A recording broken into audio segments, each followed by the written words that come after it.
yeah, I just want to take a moment to go over a few things I wish I knew prior to starting the multi-board project. So the first thing I wish I had known is how intensive this whole process was going to be. So I ended up printing a 4-foot tall by 6-foot wide grid, and that took just under 5 rolls of filament. As a bonus tip for you guys, if you go on Amazon and you buy bulk filament, which you can get pretty good deals on because things go on sale, but if you go down to the buy other options and you buy one of their used options, which is typically just damaged product, you can actually save even more money on top of that. So I ended up saving quite a bit. I think I got 6 rolls for about $8.33 a piece, something like that. So I ended up spending like $50 on 6 rolls, which in hindsight saved me quite a bit. I would also say try and color coordinate as best as you can. So if you can have all of your grid and your snaps and your offsets one color, that's going to help a lot when you start printing your bracket posts, your hooks, and it helps out a lot. So for example here, you can see I have this mint mag bolt right here, and this stands out super well against this gray background, but this gray one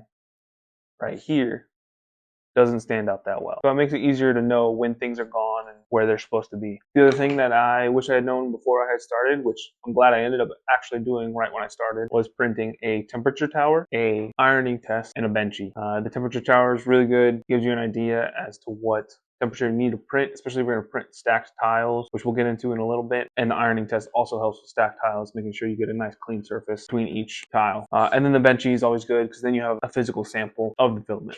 Definitely consider next time is taking advantage of both of my printers. So I have a A1 and an H2D. My initial thought was to go as big as possible for the grid. So I ended up basing my core tiles on an 11 by 11 system. In hindsight, what I should have done is base it off a 10 by 10 system because that's the biggest size that fits on the A1. So I would have been able to split the workload between both printers more evenly, and I would have gotten this out in about half the time. As I had it with the 11 by 11 grid, it took me basically 7 days of printing almost non-stop in order to get this grid out. The other thing I would consider would be the style of grid that you go for. I ended up going for a borderless, which consists of a core, a side, and a corner tile. That one worked out the best for me, especially for me stacking the tiles, which I'll get into next. There were several options. It's just going to take you longer because you won't be able to stack them as easily.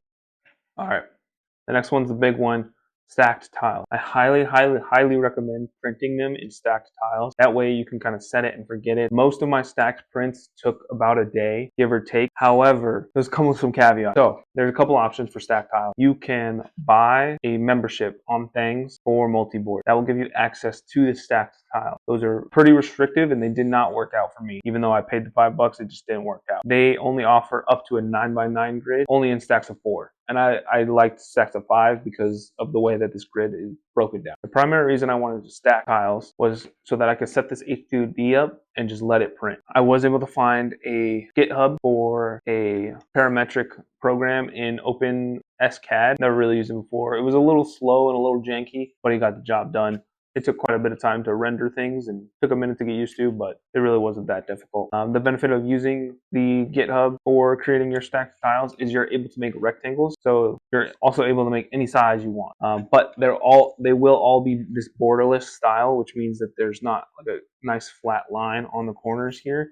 So do keep that in mind when you're planning it out. My next one is understand that the planner is not perfect. It did not lay out things the way that I would have liked them. It had stuck some skinny panels on the top and on the right side there, and that was just not something that I was willing to accept. I wanted them to be as even as possible on the perimeter. That way my main grid was in the middle, or at least as close to the middle as I could get it. So that's why I also ended up going kind of a custom route and using the OpenSCAD file. One of the big things that I realized towards the end of the project was that the multi-board is designed to accept pegboard hooks, and it's worth it to go get the pegboard hooks. It's not really worth it to print just basic hooks and brackets when you could just go to Lowe's or Harbor Freight or Home Depot or wherever and just buy the pegboard hook. I went to Harbor Freight and I bought an assorted pack of 50 for like $8, and it hung pretty much 90% of what you see on the board here. I do have some printed hooks over there, and then I have some mag bolts and stuff like that, but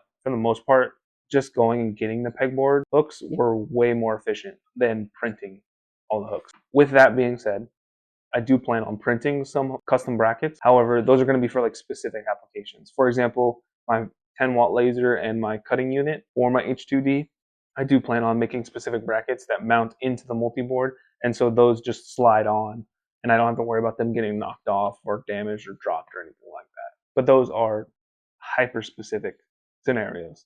For your run of the mill basic stuff, just the pegboard hooks are going to do. So the penultimate one, finding non-multiboard created files for multiboard is kind of a pain in the butt.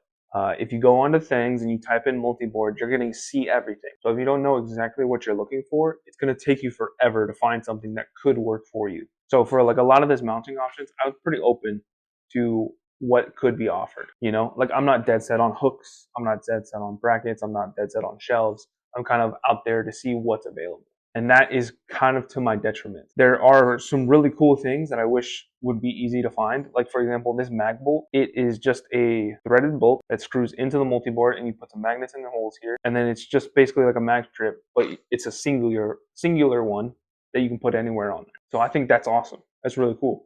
But in order to find that, you just have to go digging. You just kind of have to stumble across it. Multliboard doesn't have an option where that you can search on their website for remixed files. You can find files so that you can remix them thereafter, but finding it after somebody else has already posted something is way more difficult. So it's just one kind of gripe that I have. All right, and the final one, I'm going to leave open to you guys.